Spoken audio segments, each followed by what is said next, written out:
BFM Business et Tech & Co présente Tech & Co, la quotidienne. François Sorel. Bonsoir à toutes et à tous, 19h31 en ce jeudi 27 novembre, très heureux de vous retrouver. Et vous êtes sur BFM Business et Tech & Co, la quotidienne. Vous le savez, chaque soir, on est là du lundi au jeudi, 19h30, 21h. On plonge dans l'actu tech, on décrypte, on analyse et on commente toute cette actu. Avec ce soir, dans Tech & Co, un événement dans 3 jours, pour ainsi dire. Allez, aujourd'hui, nous fêtons les 3 ans de ChatGPT. C'est un événement et pendant 1 heure, on va revenir sur cet outil qui a carrément changé, l'humanité. Pas loin en tout cas. On parlera aussi tout à l'heure avec notre partenaire Essilor de la tech pour améliorer la vision. Vous allez voir, c'est passionnant.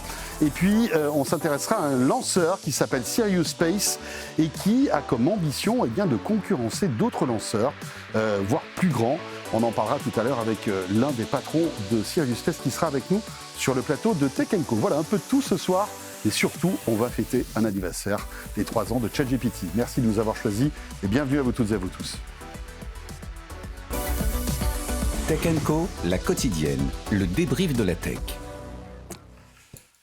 Voilà, et pour fêter ces 3 ans, 3 experts de la tech qui ont beaucoup de choses à raconter sur ce sujet. Salim Nassur est avec nous. Salut Salim. Salut. Fondateur de Mars. Yeah. Voilà, passionné par la tech et par l'intelligence artificielle, bien sûr, que tu distilles au sein des entreprises, que tu coaches. Ouais. C'est ça, Mars. À tes côtés, c'est Philippe Devos qui est là. Salut Philippe. Salut François. Fondateur de Phileos, cofondateur de Wanadu. Vous vous souvenez de l'opérateur Wanadu ? Eh bien voilà, c'est grâce ou à cause de Philippe. On était dans le même bureau avec Salim. On était exactement dans le même bureau. T'imagines des vrais amis de 30 ans. Exactement. Voilà. Vous étiez beaucoup plus petit à l'époque. Lui, il était toujours grand, lui. J'étais bébé ingénieur, oui, mais... En tout cas, merci d'être là, Philippe. Ouais, bon aujourd'hui, bon anniversaire. Oui, puisque BFM, c'est les 20 ans de BFM. Mais c'est vrai qu'il y a beaucoup d'anniversaires. C'est les anniversaires de BFM ce soir, anniversaire de ChatGPT, anniversaire presque de Mars. Ça fait 5 ans que j'ai lancé Mars. Et voilà. Il y a beaucoup d'anniversaires ce soir. Ça nous réchauffe le cœur, parce qu'il fait un peu froid dehors quand même. C'est clair. Oui, c'est vrai que c'est les 20 ans de BFM TV, non pas les 20 ans de BFM Business, puisque BFM Business a été créé bien avant BFM TV. Et 33 ans, me dit le réalisateur qui était là à l'époque de BFM Business. Il n'était qu'une radio d'ailleurs.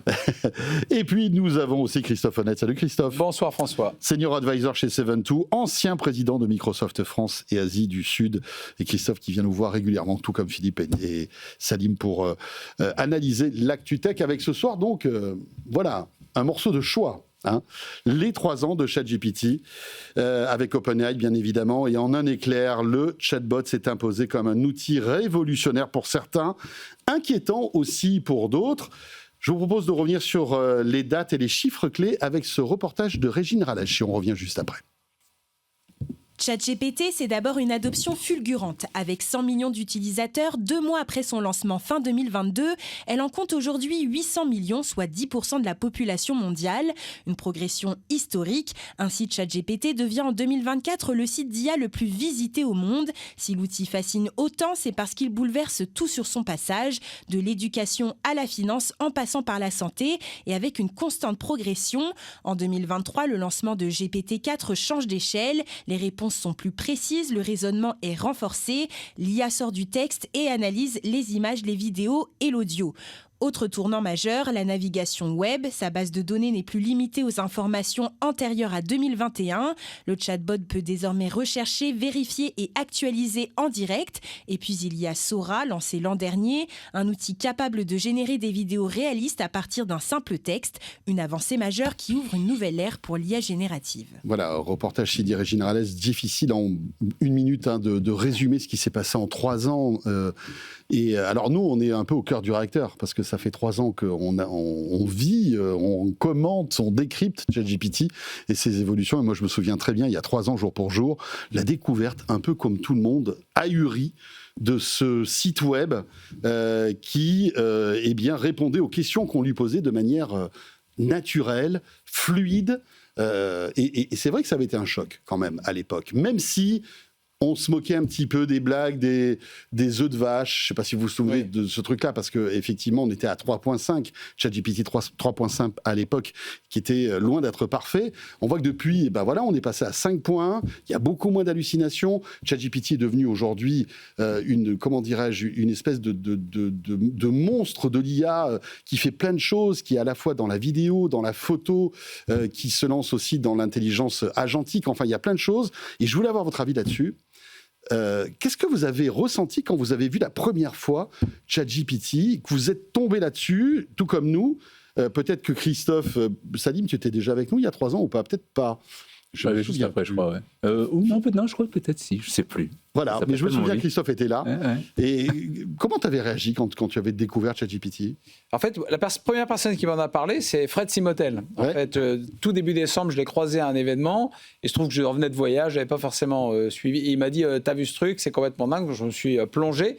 Et effectivement, l'impression que ça donne, c'est un espèce de moment de cristallisation, parce que finalement, l'IA... en fait, a pas 3 ans, contrairement à ce qu'on pense. L'IA a plutôt 70 ans. Et en fait, ce que donnait l'impression que j'ai eue, c'était un outil qui, à un moment donné, donne une dernière pièce de puzzle et cristallise les choses, peut-être se dire waouh, ok, on comprend on comprend toute la puissance de l'outil. Et c'est ça aussi qui est fabuleux dans cet avènement de ChatGPT, c'est à quel point le grand public s'en est saisi et fait qu'aujourd'hui, on va en parler tout à l'heure, les entreprises l'adoptent, en tout cas. Il y a une pression absolument immense des utilisateurs qui, de toute façon, même à titre personnel ou de façon détournée, l'utilisent au quotidien. Donc, c'est ce côté un peu cristallisation et un peu faire sortir le génie de sa boîte. On comprend toute la puissance de l'IA, à la fois avec une fascination, mais aussi en se disant « Ouh là là, mais... » il va y avoir quand même pas mal de conséquences, alors des risques, des hallucinations, tout ça, mais aussi tout ce qui est arrivé après en se disant, mais attends, qu'est-ce que ça veut dire sur les jobs demain, etc. Alors moi, juste un petit mot aussi quand j'ai découvert ce truc-là, je me suis dit, waouh, qu'est-ce que c'est simple. Qu'est-ce que c'est simple et qu'est-ce que c'est naturel. Et ça m'a fait penser à l'iPhone, c'est bizarre, parce que je me suis dit, tiens, voilà un truc avec une ergonomie simplissime, ce qu'a apporté en fait Steve Jobs avec l'iPhone, finalement, avec le doigt, on déverrouillait le téléphone, on tapotait comme ça sur un écran tactile, et je me suis dit, c'est quand même incroyable, peut-être que là on tient quelque chose d'impressionnant.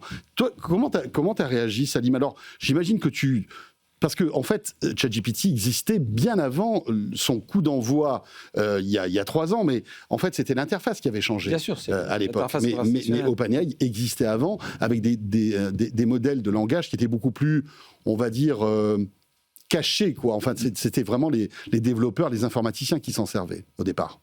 Comme tu dis, en fait, et comme tu le sais, enfin peut-être que les auditeurs ne le savent pas, je passais beaucoup de temps chez Google, donc je dis toujours que le T de ChatGPT, c'est Transformers, donc un modèle qui a été inventé par Google. Et bien avant, il y avait effectivement cette completion qu'on disait par rapport à tu tapes un mot et ça trouve le mot d'après. Donc il y avait déjà pas mal d'expérimentations comme ça chez Google, donc on savait qu'on allait aller vers là. Mais moi, j'ai été surpris quand c'est sorti. Je ne veux pas dire je le savais, tu vois. Pourtant, même l'été d'avant, il y avait eu DALL-E. Déjà, c'était une vraie avance. Quand ils avaient sorti DALL-E, tu te dis, tiens, c'est intéressant. Et dans toutes les boîtes tech, notamment chez Google, en fait, quand tu présentes notamment à des analystes, tu as court terme, moyen terme et directional. Donc, directional, ça veut dire quoi? Ça veut dire qu'en fait, on voit vers où on veut aller, mais il n'y a pas de date. Et on savait qu'on devait aller vers là, mais on ne savait pas quelle date. Et on ne pensait pas que ça arriverait aussi vite. Et c'est vrai que quand c'est sorti, tu te dis, c'est exactement ce que tu disais, waouh, le truc est super puissant, et on n'est qu'au début. Et là, tu fais, oh, ça te fait repenser plein de trucs. Et moi, mon premier réflexe, c'était d'appeler mon garçon en lui disant, le plus grand, j'ai dit 2 trucs. Je lui ai dit, regarde, je t'ai expliqué comment l'utiliser, parce qu'il faut l'utiliser comme une calculatrice, dans le sens où, si c'est pour faire 2 plus 2, ben, tu te sers de son cerveau, parce que sinon, si tu l'utilises trop, tu n'auras plus de capacité cognitive. Plus de cerveau. Voilà, tu n'auras plus de cerveau, ou t'en auras un tout mou. Ou si c'est pour faire des trucs beaucoup plus complexes, un peu comme un collègue, tu vas pouvoir l'utiliser. Et je lui dis la deuxième chose, n'en parle pas à tes frères, parce qu'ils ne sont pas assez grands pour comprendre. Et ça, c'est le warning qu'on devrait dire aux gens, c'est vachement bien, mais il faut apprendre à l'utiliser sans oublier de développer ses compétences humaines par rapport à ça. Philippe, fin novembre 2022. Tu te souviens un petit peu de la découverte de cet outil ? Je me souviens très bien. Moi, j'en ai retenu 3 choses. La première impression, c'est un moment... Alors, pour moi, l'iPhone, c'est quelque chose de plus tactile, c'est un objet. Pour moi, c'est un moment Google. C'est-à-dire, c'est un moment où subitement l'interface devient super dépouillée et permet d'ouvrir un nombre de portes, cette fois-ci en mode conversationnel, ce qui était très différent de ce qu'on avait comme expérience jusque-là, et de dérouler, d'entrer dans quelque chose sans savoir très bien où on va. Ça, c'est la première chose. Moi, ce qui m'a frappé très vite quand les premiers chiffres sont sortis, c'est l'accélération. Il a eu un nouveau choc de compression du temps, puisque moi, je suis le sujet sur le plan historique depuis un petit moment. J'avais vu la compression du temps sur le temps qu'il fallait pour atteindre 1 million d'utilisateurs. Le record jusque-là, c'était Angry Birds qui avait mis 35 jours. ChatGPT en met 5. Les 100 millions sont franchis à toute vitesse en 2 mois, alors qu'il avait fallu à Facebook 4 années et demie pour le faire.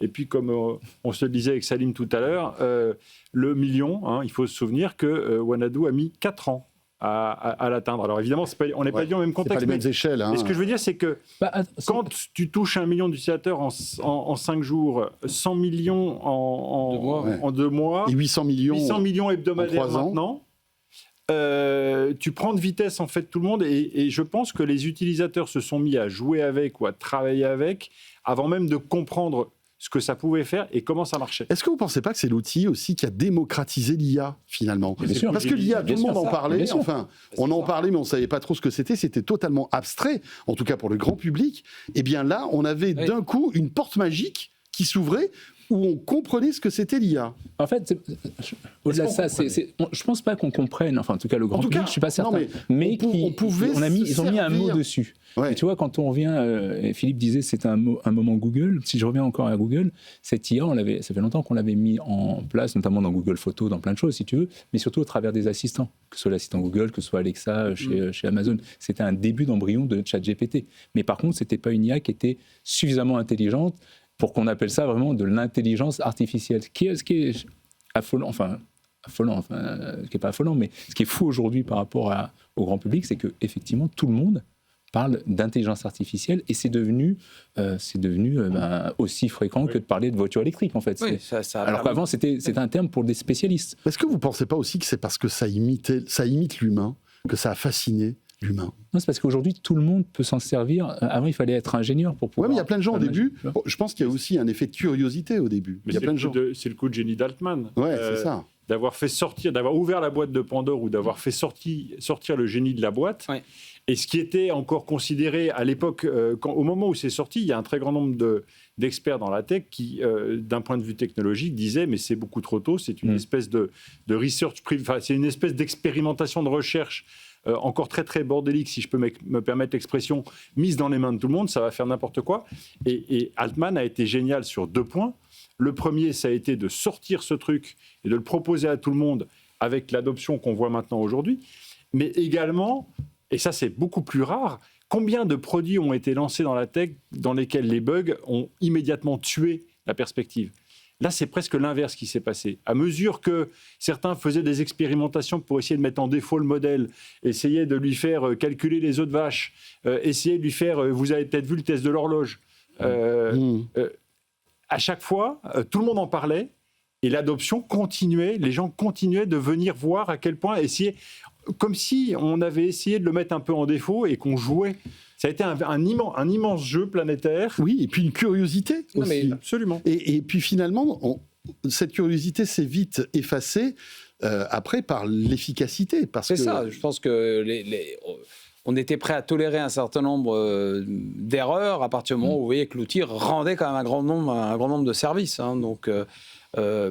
parce qu'aujourd'hui, quand on voit sur les hallucinations, ça s'est considérablement réduit sur des sujets plus fermés, de la génération de code,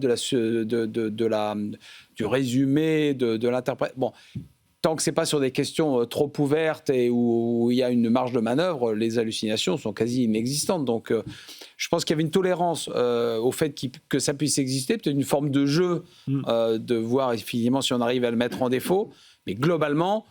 je pense, une fascination des utilisateurs pour se dire finalement, j'ai accès à l'intelligence artificielle. C'était un concept qui semblait destiné aux spécialistes, aux scientifiques, et finalement, à travers, comme tu l'as dit, une interface conversationnelle, finalement, je donne accès à une puissance dingue. Je crois que c'est le mot-clé, le conversationnel, et c'est ce que disait François tout à l'heure sur le fait la perception, l'anthropomorphisation, la perception de dialoguer avec un humain, surtout que c'est accessible à n'importe quelle personne sachant aligner 3 mots. Même pas, parce que tu peux le faire en mode vocal. Utiliser. Alors ça, c'est arrivé après. Mais c'est arrivé un petit peu plus tard, mais c'est vrai que... Ce que je veux dire, c'est que n'importe quelle personne capable de formuler ou d'aligner 2 idées, ne fût-ce que 2 idées, est capable d'engager la conversation avec ChatGPT. Là où c'est très bien fait, c'est que l'outil relance, propose d'aller plus loin, etc., etc., et donc a entretenu la conversation. Et d'ailleurs, c'est ce qu'on a vu sur les années 2023-2024, c'est que très rapidement, dans les sondages sur les usages par le grand public de ChatGPT, est arrivé en 2e position, puis en 1re position, l'ami imaginaire, le doudou conversationnel, voire l'assistant psy, pour le meilleur et pour le pire, mais en tout cas avec une projection des égos, des espoirs. Enfin, moi, ça me rappelle, c'est Lick Leader, non où je confonds toujours les deux, qui dit « Toute technologie suffisamment avancée ne peut plus être distinguée de la magie ». Et on a vécu un moment magique.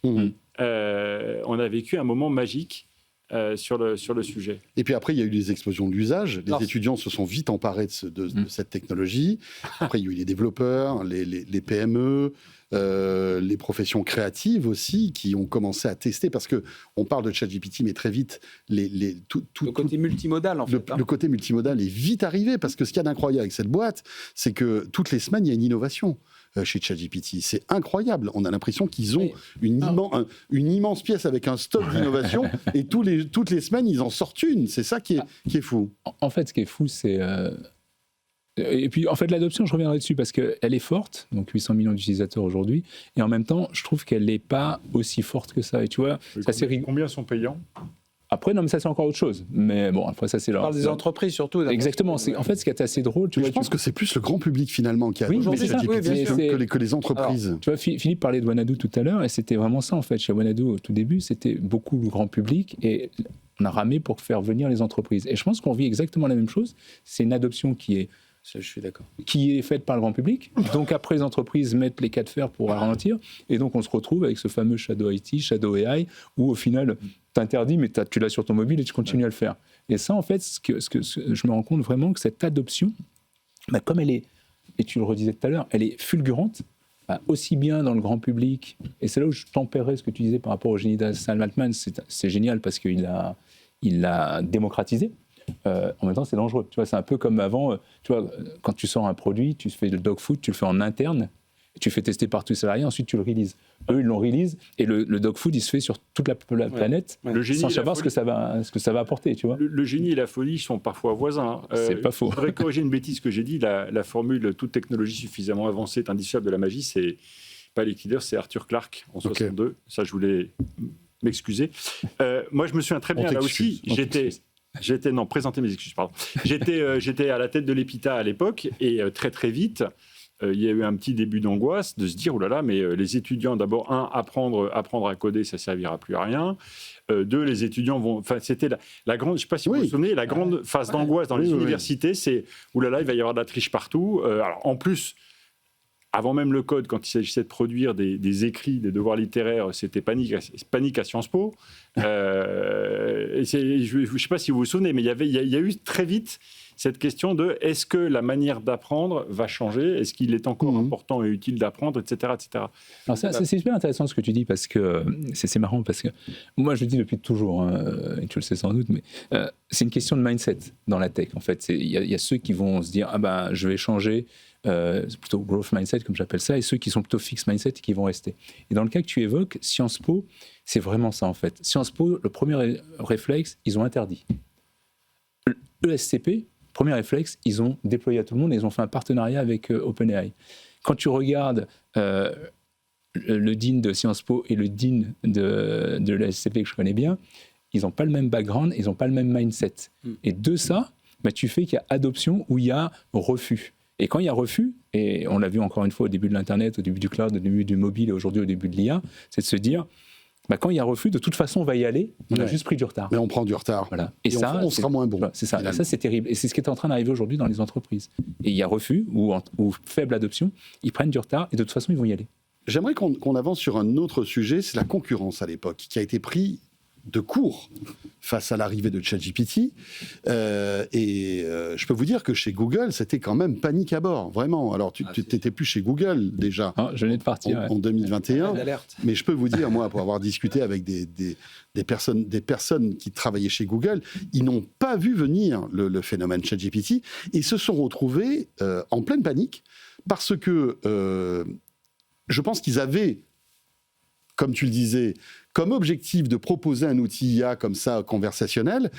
Ils voulaient, de par l'immensité de Google, vraiment tout border pour que ce soit le moins critiquable possible, parce qu'en sortant un truc, Google aurait été vraiment sous le feu des projecteurs. Ça aurait été forcément... Enfin, on leur aurait forcément... comment dire on leur serait tombé dessus. Voilà, on leur serait tombé dessus. Simplement. Voilà, exactement. Et voilà... OpenAI est arrivé avec ce truc-là, ça a surpris donc Google, mais ça a surpris aussi d'autres géants de la tech qui n'ont pas vu arriver ce truc-là. Comment tu l'as... Sauf que le plus smart, c'était Microsoft à l'époque. Parce que Microsoft avait investi avec Satya Nadella dans OpenAI. En l'occurrence, je pense que pour Google, c'était d'autant plus douloureux que les Transformers, c'était eux. Donc, pour quelque part, ils étaient dépossédés le corps de la technologie, c'est eux qui avaient quand même qui l'avaient réalisé et ils voyaient ce truc-là arriver. C'est-à-dire une utilisation intelligente, une sorte d'étincelle sur ça qui est mis par un autre acteur qu'eux-mêmes et qui déclenche effectivement une adhésion massive. Donc, pour eux, ça a été ça, avec en plus, derrière, une vraie question sur leur core business qui est effectivement le search. Donc derrière, il y avait tout un tas d'applications qui n'étaient pas seulement de cette frustration d'avoir perdu ce côté innovation, mais aussi un danger mortel sur le business. Et sur Microsoft, je pense qu'ils ont été assez malins, et on pourra en reparler tout à l'heure, parce que je pense qu'on n'est pas au bout de l'histoire. Et en fait...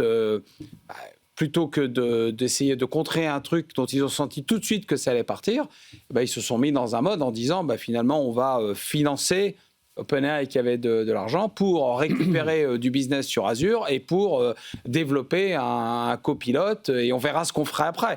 Et depuis, on en parlera peut-être après, mais aujourd'hui Microsoft est en train quand même de se désengager de ce côté exclusif de la relation, et même avec une façon de vouloir quasiment commoditiser les LLM. Ils viennent de passer un accord avec Anthropic et ils commencent à dire on va avoir une couche d'agents et vous choisirez, monsieur le client, ce que vous voulez comme LLM. Sous-entendu, on peut avoir un, on peut avoir l'autre, ce qui n'est pas sans conséquences potentielles pour des acteurs comme OpenAI.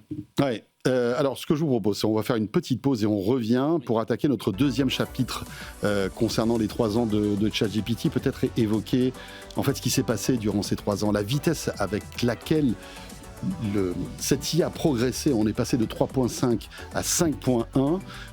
Ça a été impressionnant. Je vous invite à réagir sur ça dans quelques instants, juste après cette petite pause. Tech & Co, la quotidienne. On fête les 3 ans de ChatGPT ce soir. À tout de suite. Tech & Co, la quotidienne sur BFM Business. Tech & Co, la quotidienne, le débrief de la tech. Voilà, le retour de Tech & Co, la quotidienne, avec ce soir Salim Nassur sur le plateau de Tech & Co pour commenter l'actu et puis surtout pour fêter un anniversaire, les 3 ans de ChatGPT. À ses côtés, c'est Philippe Devost qui est là et aussi Christophe Holnet. Merci, messieurs. Alors, on fête les 3 ans de ChatGPT. On a expliqué durant la première demi-heure l'arrivée de ChatGPT, le soubresaut que ça a été dans la société, avec évidemment l'arrivée de cet outil conversationnel hyper simple. On a parlé de la concurrence aussi qui était totalement tétanisée, notamment Google. Après, quand on rentre un petit peu dans les détails, on va évoquer bien sûr la progression de ChatGPT qui est passée de la version 3.5 en 3 ans à la 5.1, mais il y a eu quand même quelques échecs. qu'on pourrait citer, comme par exemple déjà les problèmes de gouvernance. Rappelez-vous, un an après, 2023, Sam Altman se fait jeter par le conseil d'administration. Pendant 24 heures. Oui, pendant 24 heures, rattrapé par Sam Altman, qui a fait un petit peu l'arbitre dans cette histoire-là, dans le médiateur. Non, tu veux dire Satya Nadella. Qu'est-ce que je dis, Sam Altman Sam Altman, c'était lui qui était mis dehors. Et c'est Satya Nadella, le patron de Microsoft, qui a recollé les pots cassés, qui a remis un petit peu sur la selle de Sam Altman. Il y a eu aussi cette histoire de voix, je ne sais pas si vous vous souvenez, mais ils avaient balancé dans le chat GPT la voix de Scarlett Johansson, de Her, qui a attaqué OpenAI en justice. Il y a eu donc évidemment des erreurs, des mauvaises directions qui ont été prises. Mais malgré tout, alors il y a eu d'autres échecs, hein, on en parlera peut-être tout à l'heure, mais en 3 ans, la vitesse avec laquelle, il y a eu une adhésion de la part du public, on le rappelait, 800 millions aujourd'hui d'utilisateurs par semaine pour ChatGPT, et puis surtout tous les outils annexes. La voix, on en parlait, la recherche qui est arrivée, le shopping arrivé récemment, Sora 2, etc. etc. Qu'est-ce qui vous impressionne le plus dans toutes ces innovations, en fait ? Est-ce qu'il y a un truc, vous dites, waouh, c'est encore plus fort que, on va dire, l'interface conversationnelle ? Alors, tu parles dans le modèle ou dans l'innovation en tant que telle ? Parce qu'en fait, il y a les deux. Dans le modèle, tu disais... Et il faut se souvenir d'où vient Sam Altman. Hein. C'était le patron de Y Combinator, qui est un incubateur de plein de startups, un des plus gros dans la Silicon Valley. Et là, tu as l'impression qu'il a fait le playbook de la startup qui est successful, en fait, qui réussit. Il a pris tout le truc. Et donc, il y a 2 choses, et c'est toujours ce que je raconte, hein, c'est-à-dire qu'il fait 2 choses. Tu vois, tu parles de toutes ces erreurs. Avant ça, ils essayent plein de choses. Donc, c'est le fameux test and learn de la Silicon Valley. Ils testent, et le test grandeur nature, donc ils ont le retour de tous les utilisateurs, ils peuvent ajuster. Et après, surtout, ils font ce qu'on appelle, tu vois, toutes ces erreurs, c'est fail fast.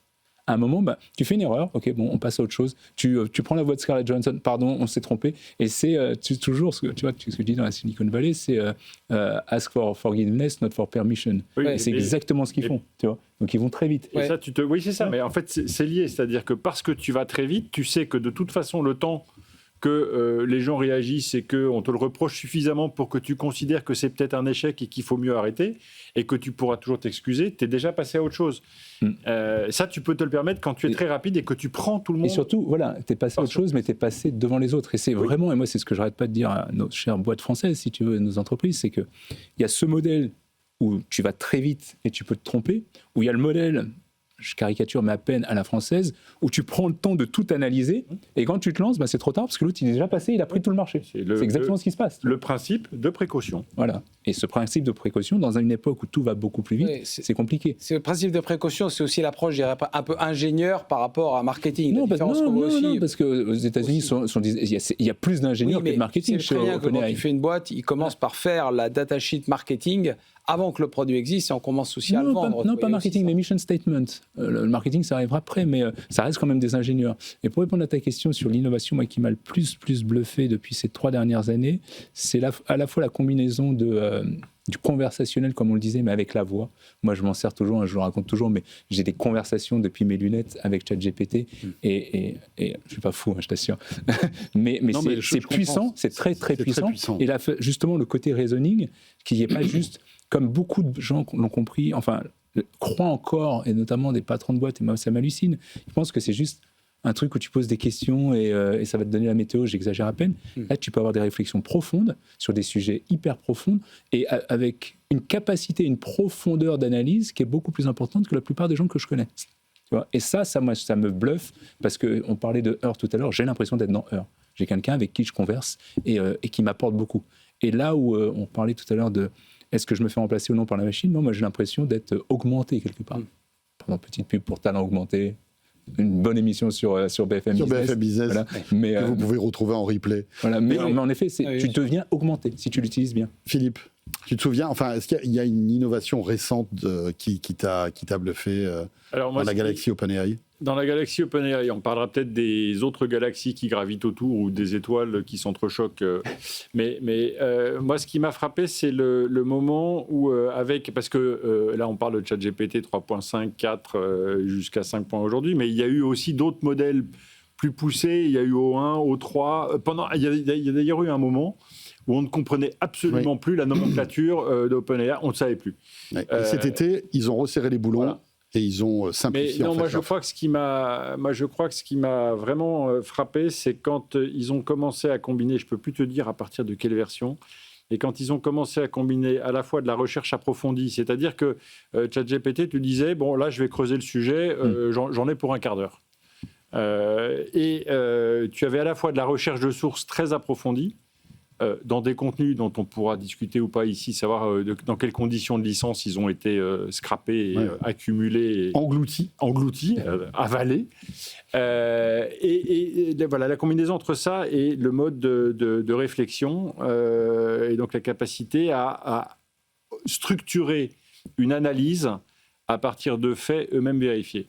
Et à partir du moment où ChatGPT a commencé à citer ses sources, comme le faisait Perplexity depuis un petit moment, là, c'est devenu extrêmement solide parce que le résultat est quelque chose, quand on a un peu d'expérience et de bouteille, ce qui est notre cas autour de ce plateau, dont on sent très très bien si on est dans le juste, s'il y a un point éventuellement qui semble anormal, mais globalement, c'est fiable. Et donc, la capacité... À partir de... Voilà, moi, c'est quand ChatGPT a commencé à être capable de faire des synthèses nourri, argumenté, étayé, que là, je me suis dit, le gain de temps, il est là. Parce qu'on va pouvoir, sur n'importe quel sujet, avoir les idées claires, étayées, articulées. Et ça, c'est assez phénoménal. Ouais, enfin, je partage ce point de vue. Peut-être en amont, il y a un autre moment pour moi qui a été assez important. C'est le moment où, en fait, il ne s'est pas juste contenté, où il a élargi ses bases de recherche et de connaissances, et où également il y avait une rémanence dans l'interaction que tu as avec lui, au sens où tu peux garder des projets. Il se souvenait. Et il se souvient. Et résultat, c'est ça qui est fabuleux, c'est qu'il a une question finalement anodine que toi tu poses à ChatGPT ou que moi je pose à ChatGPT, il va répondre quelque chose de différent, non pas parce qu'il a halluciné, mais parce qu'il sait ce que tu veux dire derrière ce mot-là. Il a tout l'historique des conversations et il arrive à te nourrir assez rapidement de l'angle que tu souhaites. Et ça, je trouve que c'est ça, à mon avis, qui fait qu'aussi le grand public pardonne beaucoup de choses à ChatGPT. C'est que c'est devenu un compagnon quotidien, alors avec des dérives évidemment potentielles qu'on connaît sur l'assistant psy, mais aussi quand même malgré tout sur une capacité à augmenter, amplifier, enfin utilisons l'adjectif qu'on veut. Est-ce que je peux dévoiler un peu la façon dont on organise ces débriefs du soir? Bien sûr. Pour que les gens comprennent bien le avant et le après. En fait, jusqu'à présent, comment ça se passe? Donc on envoie, donc là il y a 3 experts sur la table, on envoie des sujets à la rédaction et François, Frédéric, Léa décident, Léa bien sûr, décident des sujets dont on va parler le soir. Avant, je ne sais pas vous, mais moi, ça me prenait 3-4 heures, moi ou mon assistant. Ça, c'est une décision collégiale. Voilà, bien sûr. Mais on est tous là en train de décider des sujets. Évidemment, mais on a tout un tas de sujets et on sélectionne 5 à 7 sujets, souvent trop d'ailleurs, mais il y a beaucoup d'actualités. Et ça nous prenait 3-4 heures à préparer pour être bien pertinent sur chacun des sujets, avoir sourcé les trucs, etc. Aujourd'hui, j'ai un assistant, un GPT, qui s'appelle, c'est une ghostwriter, et que ce soit moi ou quelqu'un de mon équipe, on met juste les sujets qu'on reçoit, tu vois, sujet 1, sujet 2, avec un lien vers Internet. Et j'ai tous mes sujets qui sont traités, qui sont prêts, comme je les aurais préparés avant, en fait. Et la dernière fois, tu vois, Frédéric, tu sais, au moment du lancement de ChatGPT Atlas, il m'envoie 5 minutes avant le passage à l'antenne, il me dit « Ah, on change de sujet, on passe sur ChatGPT Atlas ». Je mets juste le titre dans mon assistant, il me met un truc avec une punchline, le résumé, une analyse profonde, j'envoie ça à Frédéric. 2 minutes après, il me dit « Ah, waouh !» Il a été impressionné. C'est ça, en fait, le avant, le après. C'est assez fou. Et pour rebondir sur ce que venait de dire Christophe et ce qu'a expliqué Salim, sur le fait qu'il répond en tenant compte des contextes précédents, là, dans les préparatifs de l'émission, j'avais besoin de quelques chiffres et de quelques dates clés. Et à un moment, il me met dans la réponse de ChatGPT, j'ai entre parenthèses, tu peux jouer la carte seconde moitié de l'échiquier qui est dans ton bouquin. Au début, les progrès sont visibles. Ensuite, donc il y a une suggestion d'angle liée à d'autres travaux que j'ai fait avec lui, notamment parce que je suis en train de tester la traduction de mon livre de mémoire vive. Bon. Et ça, c'est très impressionnant. Alors, les uns trouvent ça fascinant. Moi, de temps en temps, je trouve ça un tout petit peu entre guillemets malaisant. Mais je me souviens simplement que c'est moi qui ai injecté depuis 2 ans dans des conversations ou des projets de recherche des éléments qui sont réutilisés. Et c'est là où parfois, sur la créativité, moi, je suis un peu déçu. Parce que j'ai l'impression que ça m'est arrivé plusieurs fois, en cherchant à écrire, je écris un article et je veux un titre, et je tourne en boucle. Et il reprend les mêmes termes, remis différemment, et parfois ça perd un peu son sens, et puis on s'embourbe un peu. Alors que le génie de la créativité, c'est quand même de venir avec une idée un peu disruptive, un peu transverse, et alors inattendu peut-être parfois. que je l'utilise mal. C'est ce que j'allais te dire. Là, je te challenge. Alors, je veux le coaching de Salim. Voilà, je te challenge parce que viens utiliser le mien. Tu vois, c'est marrant parce que nous, tu vois, donc on forme beaucoup d'entreprises et on fait, tu vois, on l'a fait encore hier dans un grand groupe. C'est assez marrant. On fait des séances de design thinking. Tu vois, donc un truc avant, ça prenait parfois 5 jours. Tu peux le faire en une journée. On fait des séances en 1 heure. On leur met un assistant et il leur amène plein d'idées. Et en 1 heure, ils ont des idéations, ils choisissent un truc, ils ont même le temps de faire un pitch. Et donc ça dépend comment tu le configures. Mais un truc que tu disais qui vient me faire penser, un des trucs majeurs qui s'est passé ces dernières années, et tu l'as mentionné un peu, c'est la mémoire en fait. Et avoir une mémoire permanente, ce qui n'était pas le cas avant, tu étais dans une mémoire de conversation. Maintenant, tu as une mémoire permanente sur l'ensemble qui change véritablement tout. C'est là où tu passes d'un outil à un collègue. C'est un peu comme si je reviens voir Christophe à un moment, 2 jours après, je dis en fait, tu te souviens de cette conversation? Et ouais, il s'en souvient. Moi, il y a un truc qui peut faire le lien. Il y a un truc qui m'avait marqué aussi, c'était l'arrivée de SearchGPT. Parce que je vous rappelle que jusqu'à fin 2024, en fait, on accédait à la base de données de ChatGPT, mais qui s'arrêtait en septembre 2021. C'est ça, ma base de connaissances s'arrête à telle date. Voilà. Exactement. Et puis, fin 2024, là, il se connecte à Internet. Et là, on se retrouve avec, d'un coup, ça ouvre les vannes totalement et ça change totalement l'outil. Parce qu'aujourd'hui, on peut justement, ce qu'on ne pouvait pas faire avant, tu donnais l'exemple de la préparation de cette émission. Là, tu es connecté à Internet, donc tu peux avoir les dernières informations, même si ça ne marche pas toujours, les dernières informations. On voit qu'il met un peu de temps quand même, il y a une latence entre ce qu'il écrit et ce qu'il arrive à capter. Mais en 2023, tu ne pouvais pas. En 2023, tu ne pouvais pas, ça s'arrêtait en septembre 2021. Donc ça, c'est fort quand même, très très fort. Le fait que... Il y a ce côté-là, il y a le côté effectivement information fraîche et globale, et puis connaissance du contexte, et puis bien l'utiliser pour qu'il soit peut-être un peu plus créatif que mon expérience personnelle. Mais je te montrerai avec grand plaisir. Mais là où ça pose un vrai problème, c'est, tu vois, encore une fois, sans jouer les anciens, mais tu parlais de Wanadoo, Philippe, tout à l'heure, et c'est vrai qu'au début de Wanadoo, tu vois, ça me rappelle toujours cette histoire où on expliquait aux gens, il va y avoir l'email, ça va être super. Et les gens ils étaient là, ils disaient non mais moi j'ai le fax, ça me va bien. Et, non mais on en était là. Et en fait les gens ont pris j'ai le fax, ça me va bien. Tu vois, c'est ça. Non mais pire. Après le gars il te dit ouais, mais moi si je prends ton email et que l'autre il a toujours un fax, comment ça marche, tu vois? Non. Mais donc tout ça. Il y avait des passerelles, il y avait des fax. Non mais bien sûr, mais il fallait l'expliquer. Mais ce que je veux dire par là, c'est qu'on avait encore, on est dans une période où on avait encore le temps de prendre le temps. Aujourd'hui, en fait, il y a des gens non seulement qui n'ont pas pris le train, mais surtout qui pensent ChatGPT comme ChatGPT 3.5. Et ils ne se rendent pas compte, en fait, du potentiel. Et là, ce qui est en train de se voir, et moi, c'est ce qui me panique, c'est qu'il y a vraiment une cassure entre les gens qui l'utilisent et qui l'utilisent bien, et les gens qui ne l'utilisent pas ou qui l'utilisent mal. Et ça, c'est en train de grandir, et on va vraiment avoir 2 populations. Des gens qui sont hyper augmentés et des gens qui seront hyper à la traîne, en fait. Parce qu'on est face à la magie et que quand on n'a pas la curiosité ou la volonté de comprendre ou d'admirer, on bascule très vite dans l'émotionnel qui est j'y crois pas, c'est bien, c'est pas bien. Alors, on devient nous-mêmes, nous humains, on devient binaire comme les machines, alors même que c'est un champ d'exploration et d'assouvissement de sa curiosité qui est infini. C'est sûr que tout le potentiel qu'on peut voir dans ce passage finalement de l'assistant à l'agent, c'est ça qui va faire la différence. Aujourd'hui, soit les gens vont continuer à dire utilisez ChatGPT pour vous amplifier, vous augmenter, très bien, vous êtes un peu plus efficace, on va gagner un peu de productivité individuelle. Mais la question, on voit bien que en sous-jacent, c'est tout le potentiel de ces technologies pour transformer les entreprises. Et je trouve qu'aujourd'hui, oui, effectivement, c'est trop perçu en disant finalement, l'IA, ça permet de réduire les coûts, c'est de l'alibi pour des licenciements, parce que s'il y a une crise, mon entreprise ne va pas bien, je vais voir mes investisseurs et je vais dans le marché et je dis je coupe 5000 emplois parce que si les temps sont durs, mon cours de bourse baisse. Maintenant, je vais dire je coupe 5000 emplois parce que je suis absolument state of the art sur l'IA, etc. Et je trouve que ça fait beaucoup de mal, alors qu'on devrait...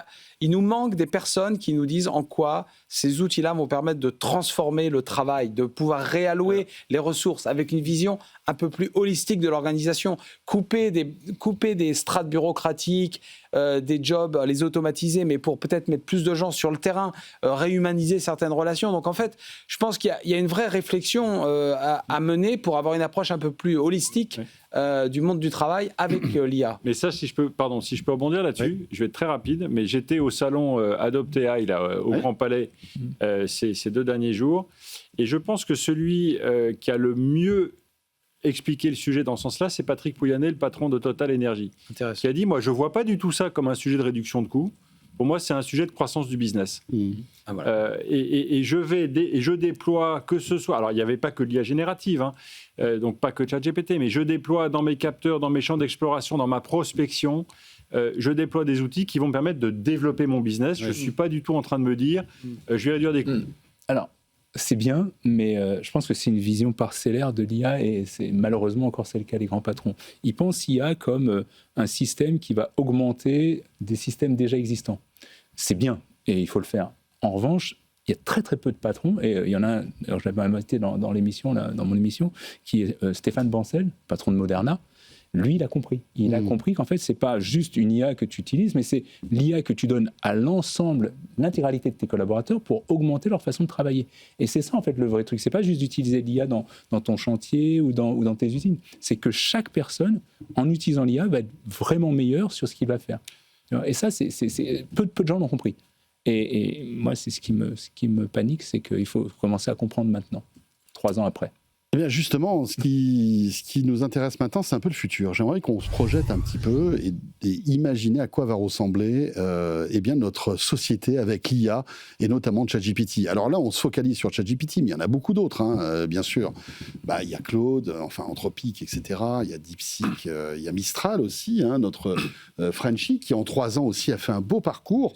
On aurait pu en parler. Alors voilà, là on focus sur ChatGPT, mais bien sûr, on a Mistral. La question qu'on se pose, c'est comment tout ça va évoluer. Parce qu'on voit quand même que, malgré tout ce qu'on dit, il y a de grandes zones de turbulence et d'incertitude concernant l'avenir d'OpenAI. OpenAI est une machine qui dépense énormément d'argent, beaucoup plus qu'elle n'en gagne, d'accord ? Et donc, c'est des paris d'investisseurs qui mettent sur la table des dizaines de milliards, des centaines de milliards de dollars pour espérer qu'un jour, on arrive à trouver un modèle économique. Et je ne parle même pas là de Nvidia et de toute on va dire de tout l'impact que ça a sur toute l'industrie. C'est-à-dire qu'aujourd'hui, il y a eu des investissements. Ce qui est aussi intéressant à noter, c'est que dans cette partie de développement de ChatGPT, c'est à quel point ça a drivé des investissements, généré des investissements en centaines de milliards, même en trilliards, et avec... une volonté aussi des États-Unis d'affermir leur position avec le soutien de l'administration Trump. Et finalement, c'est tous les GAFAM élargis à Nvidia et à OpenAI qui aujourd'hui, tirent bénéfice de tout ça. En termes de valorisation, mais il y a quand même des grosses questions en termes de business model. La rentabilité d'OpenAI, tu l'as dit, mais également aujourd'hui, les data centers, beaucoup de business son business model ont été bâtis sur des data centers qui sont construits à une date donnée, mais du génie civil, c'est pas du software, ça se réalise pas dans la nuit. Quand on peut prendre du retard. Oracle a été très chahuté récemment. Sauf Elon Musk. Oui, mais Oracle a été très chahuté récemment parce que ces data centers prennent beaucoup de retard. Donc moi, je pense qu'il va y avoir est-ce que c'est un éclatement de la bulle ou des secousses ? Il va y en avoir certainement. Et on voit très bien, on le commente et vous le commentez ici sur ce plateau, les acteurs comme Microsoft, comme Google ou comme Amazon ont une telle réserve de cash, ont des business tellement profitables, ont une capacité à bundler un certain nombre de choses qui fait qu'eux sont très très solides, alors qu'OpenAI doit arriver à trouver lui-même dans son business les sources de sa profitabilité. Aujourd'hui, elle n'est pas tout à fait définie. Et moi, je dis, pour OpenAI, on parlait tout à l'heure, et je vais arrêter là, du moment iPhone, mais on pourrait aussi dire, ils ont peut-être eu un moment Netscape. Netscape, ça a été le moment. Non, parce que c'est moins heureux. Oui, mais Netscape, c'était la même chose. Ils ont cristallisé cette capacité à accéder à l'Internet. Ça a paniqué Microsoft. Et regarde ce que fait Microsoft aujourd'hui. Ils viennent d'annoncer que Chat Copilot serait gratuit pour les entreprises. Donc ça veut dire que, et je peux te dire que tous les commerciaux Microsoft vont être mesurés sur l'utilisation comparée dans les entreprises de Chat Copilot à Chat GPT. Et donc on voit très bien quelle peut être la stratégie, qui est une stratégie finalement d'assécher un concurrent, mais d'un autre côté ils ont investi dedans. Oui, c'est ça, c'est plus compliqué que ça. C'est un tout petit peu plus compliqué. En fait, ils ont mis beaucoup d'argent. Mais je pense qu'ils ont mis beaucoup d'argent, mais ils en retirent des fruits. Mais attention, ils ne veulent pas être dépendants. C'est fondamental, ils ne peuvent pas être dépendants. Et cette stratégie d'embrasser pour mieux étouffer, je l'ai déjà vécu et je me dis, ça peut se reproduire. Je sais de quoi il parle. Mais c'est rigolo parce qu'en fait, au-delà d'embrasser pour mieux étouffer, c'est dans le contrat de base en fait avec ChatGPT. Et quand tu parles de l'avenir, l'idée c'est de se diriger vers l'AGI, donc cette fameuse intelligence artificielle générale. Et dans le contrat, c'est écrit qu'à partir du moment où ils ont atteint l'AGI chez OpenAI, ils sont plus liés à Microsoft. Donc aussi, c'est un petit peu le chat et la souris. Oui, bien sûr. Et quand on parle tu m'en parlais un peu de concurrents, aujourd'hui, je pense qu'il faut différencier au moins 3 choses. Il y a l'utilisation, l'adoption, etc. Ça, c'est lancé, que ce soit ChatGPT, que ce soit Copilot, que ce soit Gemini ou autre, on ne reviendra pas en arrière. Okay. Après, il y a ce dont tu parlais, il y a la bulle. Est-ce qu'il y a une bulle, pas une bulle? On me pose souvent la question. Déjà, je ne suis pas analyste financier, mais en plus, ce n'est pas le sujet, en fait. C'est le sujet si tu investis, mais ça ne changera pas que il y aura toujours cette IA. C'est un peu comme Internet, il y a une bulle Internet, et Internet est toujours là et a tout changé. Et après, il y a le troisième véritable sujet, c'est qui gagne la mise à la fin. Et ça, c'est ce que tu disais, c'est qu'effectivement, ils sont dans une course où il faut aller chercher de l'investissement.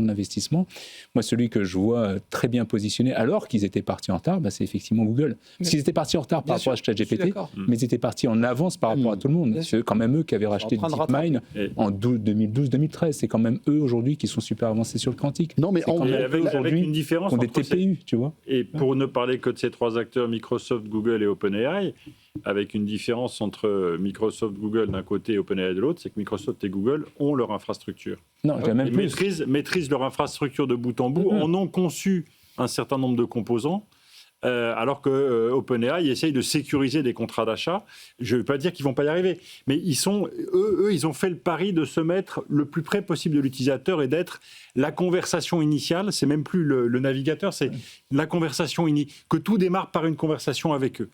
Peu importe ce qui est en dessous. Google et Microsoft ont des approches un peu différentes. Moi, je pense que si on regarde la question du futur, il est chaotique, parce qu'il y a une annonce tous les 15 jours. Donc, avant de savoir quoi utiliser pour faire quoi, il faut... Gemini 3 est une claque absolument extraordinaire. Et dans les outils de développement... Qui inquiète même Sam Altman. Hein. Il a fait une note interne en disant... Il peut. Franchement... Et pour ceux de ceux qui regardent ou qui écoutent BFM Business et Tech & Co ce soir et qui sont un peu développeurs, dans l'offre annoncée par Google, il y a un truc qui est ahurissant, qui est Antigravity. Ah ouais, incroyable. Et Antigravity permet de s'essayer à développer des choses en effectuant lui-même les plans du développement, le développement, les jeux de tests, les tests, la détection des erreurs et la mise à jour et du code et de sa documentation. D'un seul coup. Donc on est très très loin devant Claude Code, on est très très loin devant Codex. D'accord. C'est très très impressionnant et d'autant plus qu'Antigravity, j'ai découvert ça, est capable de travailler avec plusieurs modèles, dont Anthropic. Et c'est là où tu te rends compte que Google est vraiment... je les aimais bien, je les aime toujours, mais ils sont vraiment pas bons dans la com. Mais ce que je veux dire, c'est parce que tu vois, le truc que tu décris, il est fou. Oui. Et personne ne le connaît. Non, mais donc voilà, cette course, elle est chaotique. Et la deuxième chose, c'est qu'il y a quand même un éléphant, il y a plusieurs éléphants dans cette pièce, et il y en a un qui sont les Chinois. Oui. Parce que ce qui s'est passé, on a parlé du moment Google, on a parlé du moment Netscape, je vous rappelle le moment DeepSeek, qui fait sauter 1 000 milliards de dollars de capitalisation boursière le 31 janvier, tout à fait fin janvier de cette année. Et depuis, entre DeepSeek, entre Qwen, Kimi K2, qui sont des monstres de puissance, alors qui demandent de la puissance aussi. Kimi K2, ça tourne pas sur un laptop. Qwen tourne sur un laptop s'il est bien musclé. Mais donc les plaques sont en train de bouger. Et il y a OpenAI lui-même a dû sortir des modèles open weight, c'est-à-dire des modèles qu'on peut installer et sur lesquels on peut faire de l'inférence et de l'entraînement soi-même. Donc c'est comment dire, il y a des acteurs étrangers qui ont joué une approche complètement différente, qui est celle de l'open source, et qui fait que tout ce monde progresse à toute vitesse, mais comme c'est très chaotique, moi j'aime, dans ces cas-là, si on me demande, de temps en temps ça m'arrive, on me demande de prédire l'avenir là-dessus, je dis, alors là, moi je me range derrière cette citation magnifique de Saint-Exupéry dans Citadelle en 48 livres posthumes, qui est « L'avenir, tu n'as pas à le prévoir, mais à le permettre ». Je dis à le construire. Mais tu vois, je rebondis sur ce que tu dis, sur deux choses. Un, par rapport à qui gagne à la fin, on n'en sait rien, mais quand même, là où je fais une différence entre un Google et un Microsoft, c'est que Microsoft, nous, on n'a pas toute la chaîne. Il n'y a que Google sur le marché qui a toute la chaîne. Du data center jusqu'à l'accès à l'utilisateur, en passant par les TPU, parce qu'en fait, les TPU, ils étaient là avant même que NVIDIA ait compris que les GPU, ça pouvait entraîner des modèles. Donc, ils ont vraiment toute la chaîne, et jusqu'à demain, le quantique, tu vois. Il n'y a personne aujourd'hui sur le marché qui a toute cette chaîne. Donc, ils sont quand même bien, et ils ont effectivement 100 milliards de cash en cash flow, donc c'est plutôt bien. Et pour terminer, est-ce que vous pensez que c'est une bonne idée, ce projet avec Jonathan Ive, de créer un objet connecté? Est-ce que je peux juste dire sur la Chine, parce que je voulais juste rebondir sur la Chine. Il reste très peu de temps. Sur la Chine, tu as raison, ils sont super forts, mais je ne vois pas ça arriver en Occident, parce que je ne vois pas pas la même culture. Non, mais même quelle entreprise ou quel particulier donnerait ces infos à un système chinois. Mais il ne s'agit pas de donner ces infos à un système chinois, il s'agit d'installer un système chinois dans un environnement complètement fermé. Bon, voilà, mais enfin, on pourra en parler. Quel est l'outil qui va remplacer les lunettes qui va être formidable? C'était la question. Allez, on y va. Parce que si on se projette dans les 3 prochaines années, malheureusement, la conclusion, on n'a plus le temps. Mais c'est vrai, il y a cet objet qui devrait sortir dans 2 ans, qui serait pensé par Jonathan Ive et qui conforte un peu aussi OpenAI dans sa volonté de toucher le grand public. Voilà, de toucher au sens propre. C'est ça. Il peut se sauver par l'adhésion grand public et peut-être finalement s'attaquer à Apple au final. Ouais, voilà, mais ça peut être aussi un énorme bid. C'est ça qui est intéressant. Aussi, voilà. La suite dans les 3 prochaines années. Les bids physiques, on met plus de temps à les corriger que les bids de design. Il y a eu plein de trucs lancés au CES l'année dernière qui se sont vautrés gravement. Les erreurs logicielles, on dit pardon, on continue, on avance. Non, moi je garde un œil sur les robots humanoïdes parce que c'est déjà au prix d'une Dacia.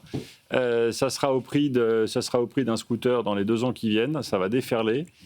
Soit il y aura un grand mouvement de panique et de rejet parce qu'on trouvera quand même que ça ressemble beaucoup à des humains.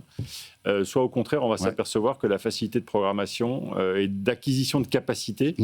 J'attends toujours la vidange et le chargement du lave-vaisselle. Il n'y aura pas de programmation, tu lui parleras. Oui, ça sera. Oui. Moi, je dis toujours, c'est ce qui remplacera ton robot ménager. Je ne sais pas comment tu lui montreras comment remplir et vider le lave-vaisselle. En fait, grâce à ces caméras, il va apprendre les gestes. Je sais qu'il y a déjà des modèles qui apprennent comme ça. Il y a Figure One. Mais on arrête là, les amis, on n'a plus le temps. Mais bon anniversaire. Bon anniversaire à ChatGPT et à BFM. Et à BFM, c'est Mars qui fête ses 20 ans. Je fais mes 5 ans. Et 5 ans Mars aussi. Merci beaucoup, Salim Nassur. Merci à Philippe Devost et merci à Christophe Holmet. Voilà.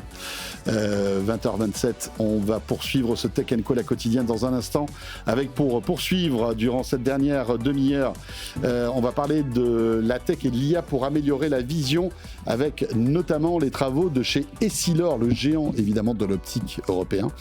Et puis on parlera espace avec Sirius Space qui va lancer un lanceur spatial français. On en parlera avec l'un des porte-parole de Sirius Space qui sera avec nous sur ce plateau. Et puis juste après cette petite pause, ce sera le Tech Flash de Léa Benaïm, bien évidemment. À tout de suite. Tech & Co, la quotidienne sur BFM Business. Tech & Co, la quotidienne, Tech Flash. Voilà comment la tech arrive dans un métier de la vision, et notamment chez Essilor. On en parle dans un instant avec nos invités. Mais auparavant, à 20h32, il est temps de retrouver le Tech Flash, le résumé de l'actu tech du jour. Et c'est avec Léa Benaïm. Bonsoir Léa. Bonsoir François et bonsoir à tous. À la une, Apple s'apprête à repasser devant Samsung à la tête du classement mondial des constructeurs de smartphones. C'est une première depuis 2011. Selon les estimations, les ventes d'iPhone pourraient augmenter de 10% cette année, portée par le succès de l'iPhone 17. C'est un sans faute pour Apple, à l'exception de l'iPhone Air qui est clairement boudé par les consommateurs. En Chine, Alibaba fait son entrée sur le marché des lunettes connectées avec 2 versions qui reprennent les grandes fonctionnalités des Ray-Ban Meta, à la différence qu'elles sont équipées de l'IA maison d'Alibaba. Ces lunettes sont pour le moment réservées au marché chinois, côté prix compté entre 200 et 460 € selon les modèles, avec ou sans écran de réalité augmentée. Retour en France, Léa, maintenant avec le divorce entre Quant et Microsoft qui est désormais officiel. Et oui, l'autorité de la concurrence a débouté ce matin le moteur de recherche français, estimant que ces accusations ne tenaient pas la route. Il reprochait à Microsoft un abus de position dominante et une situation de dépendance économique. Une affaire qui remonte à 2016 lorsque Quant avait choisi de s'appuyer sur la technologie de Bing pour alimenter une partie de son moteur de recherche. On reste en France. Le gouvernement a signé un partenariat avec la start-up Doctrine pour mettre ses outils d'intelligence artificielle à disposition des services juridiques de l'État. Une annonce qui soulève des questions de souveraineté, car si Doctrine est bien basée en France, elle est passée en 2023 sous le contrôle d'un actionnaire américain. Et enfin, Stranger Things a fait planter Netflix cette nuit. La saison 5 est sortie en France à 2h du matin et l'afflux massif de fans a temporairement mis à mal la plateforme de streaming. Résultat, près d'1 heure d'écran noir, et ce n'est pas une première. En 2022, Stranger Things avait déjà provoqué un crash similaire lors de la sortie des derniers épisodes de la saison 4.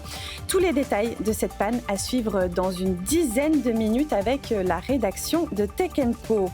Et pour finir, on vous donne rendez-vous avec François demain à 21h sur BFM Business pour De quoi je me mail, votre rendez-vous tech du week-end, avec au programme Christophe Joly qui nous raconte la genèse d'Android, lancé en 2008 par Google sur un smartphone HTC. C'est une émission que vous pouvez aussi retrouver en replay et en podcast sur toutes les plateformes. Et on écoute tout de suite un extrait. La promesse, l'intention initiale d'Android qui a été créée en 2003. On ne sait pas beaucoup par 4 personnes qui sont Andy Rabin, Rich Miner, Nick Sears et Chris White. Alors on n'est pas dans l'histoire de gars qui se sont rencontrés sur le campus, qui étaient étudiants comme beaucoup de domaines de la tech. Il n'y a pas beaucoup de romantisme là. Voilà, ils ne sont pas nés dans un garage. Android n'est pas né dans un garage. Ce sont des gars qui se sont rencontrés dans le contexte de leur vie professionnelle. Ouais. Et notamment Andy Rabin a travaillé chez Apple, ingénieur logiciel. Nick Sears a bossé pour T-Mobile, pour l'opérateur américain. Leur intention initiale, c'est de créer un OS pour les appareils photo numériques. Exclusivement numérique. Ils se sont rendus compte qu'ils étaient quand même dans une niche, donc on l'ont étendu au smartphone. Voilà, retrouvez De quoi je me mêle dès demain midi sur la chaîne YouTube de Tech & Co en podcast audio, et puis ce week-end sur BFM Business à la radio et à la télé. 20h35, on va parler maintenant optique, nouvelles technologies avec nos invités. Tech & Co, la quotidienne, les invités. Voilà, et plonger dans le monde de l'innovation passionnant chez Essilor, avec David Rio qui est avec nous. Bonsoir David. Bonsoir. Vous êtes responsable d'études et innovation R&D chez Essilor Luxottica. Et Thomas Jinde est avec nous aussi. Bonsoir Thomas. Bonsoir. Vous êtes directeur de la simulation en ophtalmologie chez Insimo, et on va parler justement d'exemples concrets d'innovation dans un monde qui nous concerne tous, celui de la vision. Essilor, on ne présente plus, géant de l'optique européen et mondial. Et ce qui est intéressant, c'est que vous faites appel à la tech à divers moments de fabrication des verres, et notamment pour concevoir des verres optiques grâce à la biomécanique du regard. C'est votre travail chez Essilor Luxottica, David. Est-ce que vous pouvez nous expliquer ce que c'est que la biomécanique du regard ? Exactement. Eh bien, la biomécanique du regard, en fait, on va chercher non plus à faire de l'innovation et à créer nos verres de façon un peu théorique.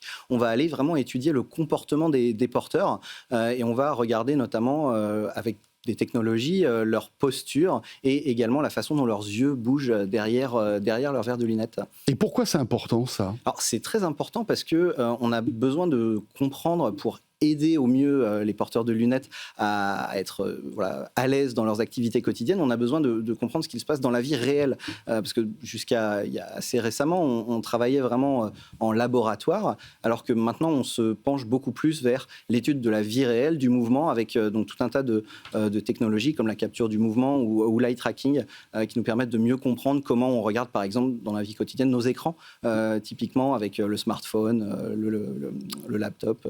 Voilà. Exact. Parce que c'est vrai que, en fait, nos usages des yeux ont changé finalement depuis ces, on va dire 20 dernières années. Exactement. On est submergé d'écrans, qu'ils soient grands, qu'ils soient petits, qu'ils soient proches, qu'ils soient loin. Et c'est vrai que ça change votre perception, en fait, votre manière de fabriquer des verres, c'est ça ? Exactement, ça influe grandement parce qu'on doit tenir compte en fait des usages quotidiens et notamment il y a de plus en plus d'utilisateurs. On est tous aujourd'hui avec des écrans de toutes les tailles et on passe de l'un à l'autre, etc. Et donc on a besoin de comprendre pour soulager toutes les problématiques de fatigue visuelle comment les gens regardent et passent de leur smartphone à la télévision.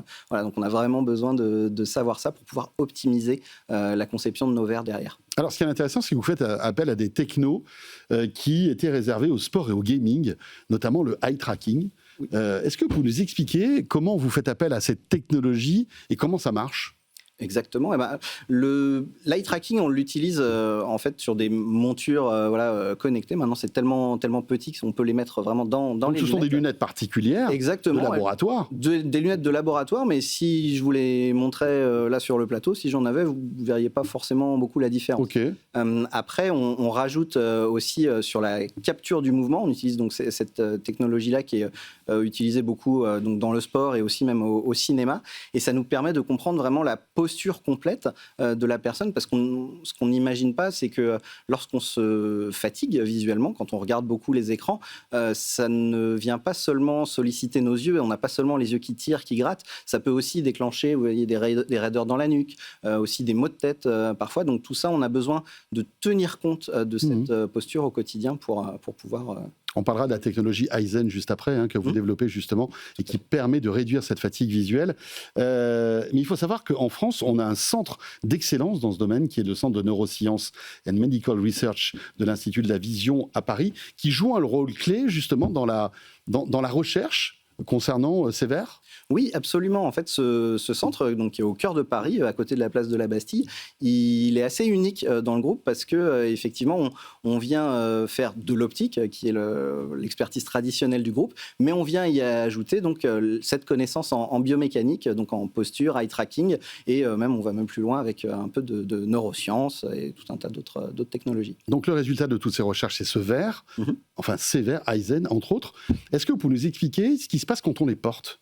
Oui, tout à fait. Alors, ce qui se passe, c'est que dès les premiers jours, en fait, vous allez ressentir finalement moins de fatigue dans vos activités quotidiennes et ça va vous soulager tout simplement et vous accompagner dans vos usages quotidiens. L'idée, c'est pas d'interférer ou de modifier la façon dont vous utilisez au quotidien vos écrans. L'idée, c'est vraiment de venir vous soutenir et vous aider dans votre...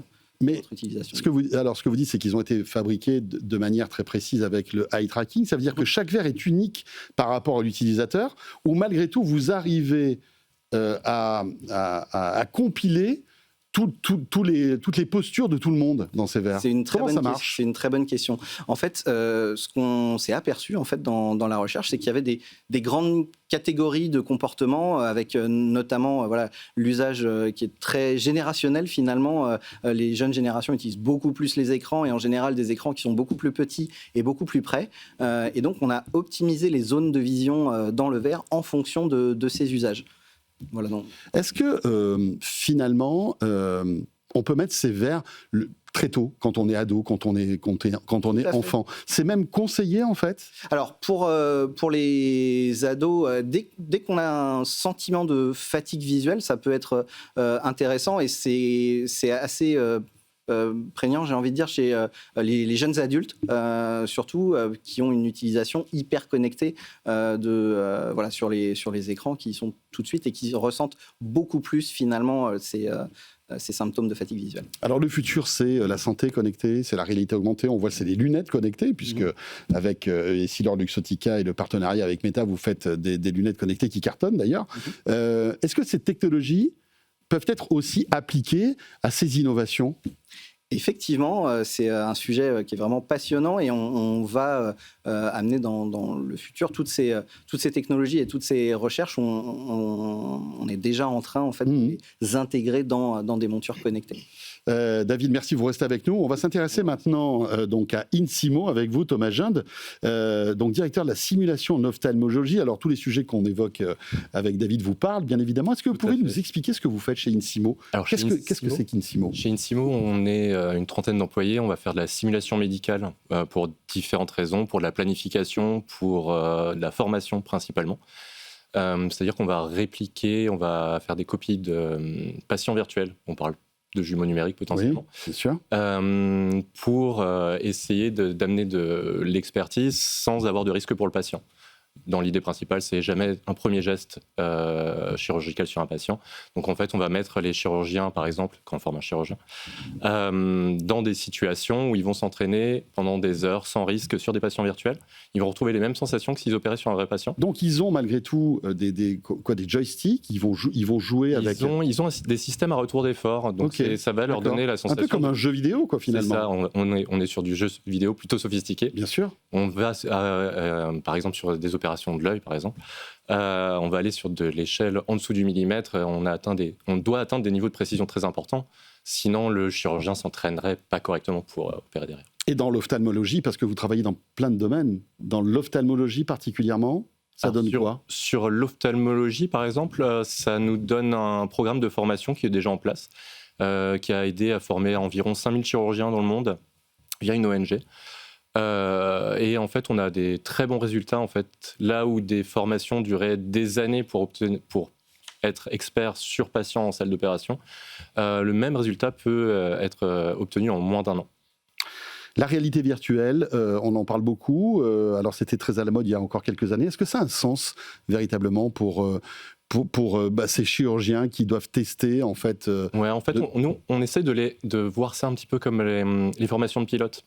En fait, ils vont rentrer dans un cockpit, ils vont retrouver exactement le même environnement qu'ils auront quand ils seront en vol. Et bien, en fait, si on reproduit ça sur les chirurgiens, justement, ils ne vont pas avoir de surprise en rentrant au bloc opératoire. Parce qu'on va reproduire l'ensemble de leur environnement. Ils vont avoir une vision 3D, ils vont avoir la sensation.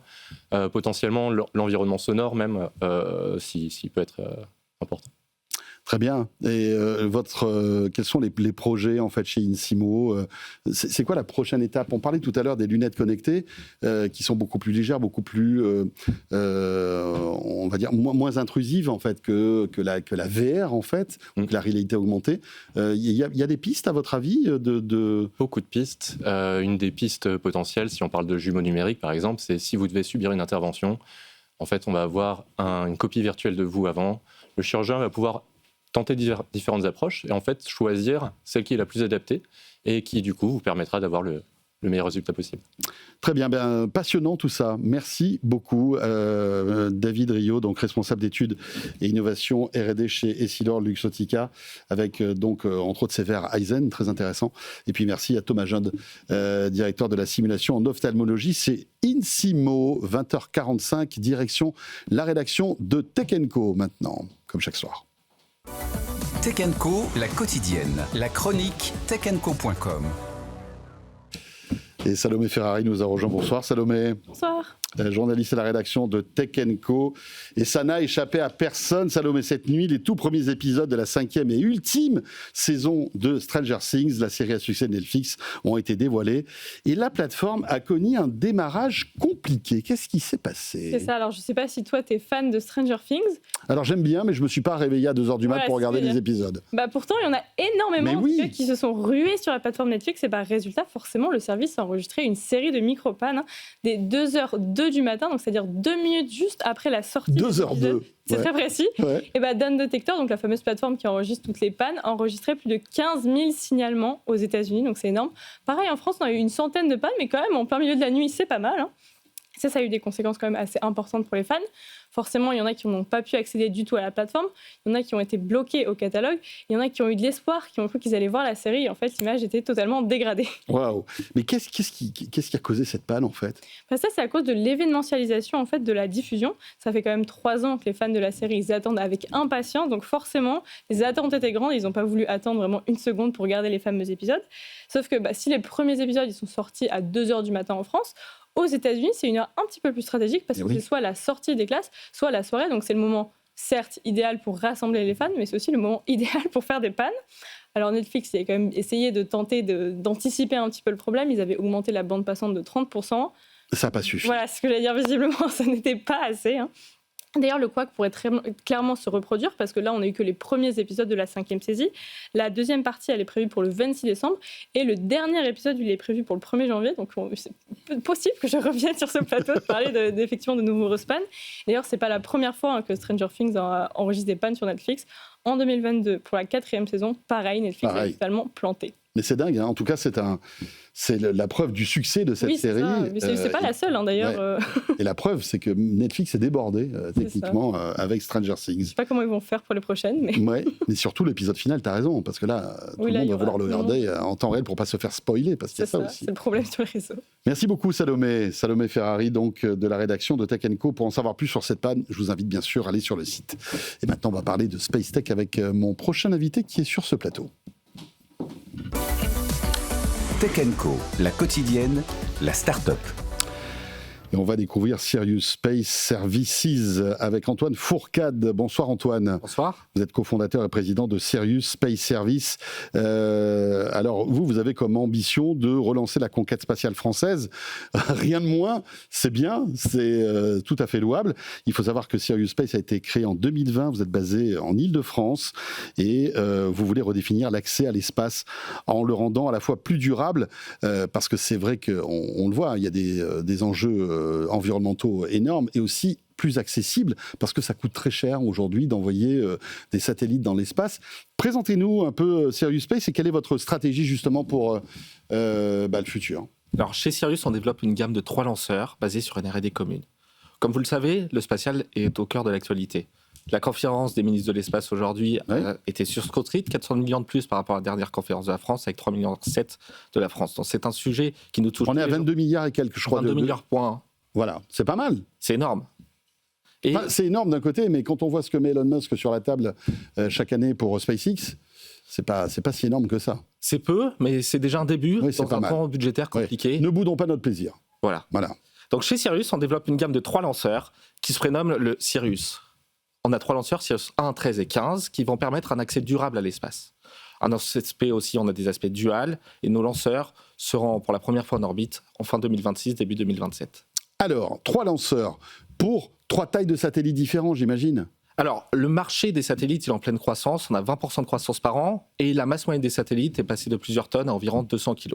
Donc on a 3 lanceurs qui vont être capables de placer respectivement 175, 800 kg et 1 tonne 2 en orbite. Okay. Et donc on réalise quelques mois avant le lancement une réunion d'appairage pour choisir le lanceur le plus adapté.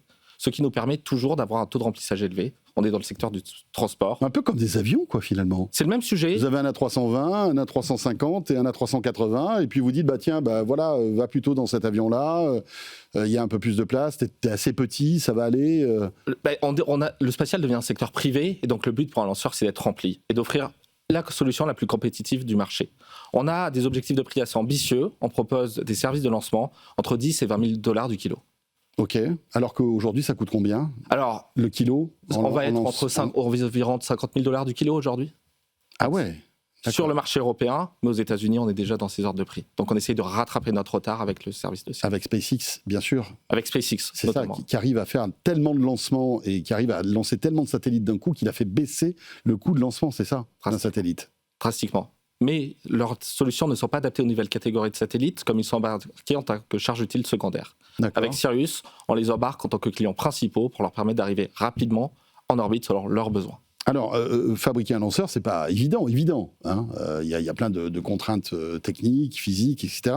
Vous en êtes où aujourd'hui? Vos lanceurs fonctionnent? Alors, aujourd'hui, on est en train de réaliser différents essais moteurs pour qualifier la fusée. Donc, on a commencé avec des essais sur des sous-systèmes, la chambre de combustion. Et durant cette année, on a qualifié sur la durée nominale de la chambre de combustion, donc 250 secondes d'essai. On travaille aussi sur la turbopompe de la fusée qui va permettre de pressuriser les fluides pour être capable de qualifier le moteur complet en début d'année prochaine. Sur l'année prochaine, on va fabriquer notre premier lanceur, réaliser en fin d'année les essais combinés, c'est-à-dire qu'on va tester le lanceur avec le sol. Donc fin 2026, ça? Fin 2026, on espère être sur le pas de tir, tester le lanceur avec le sol et début 2027, réaliser un premier tir avec un premier étage.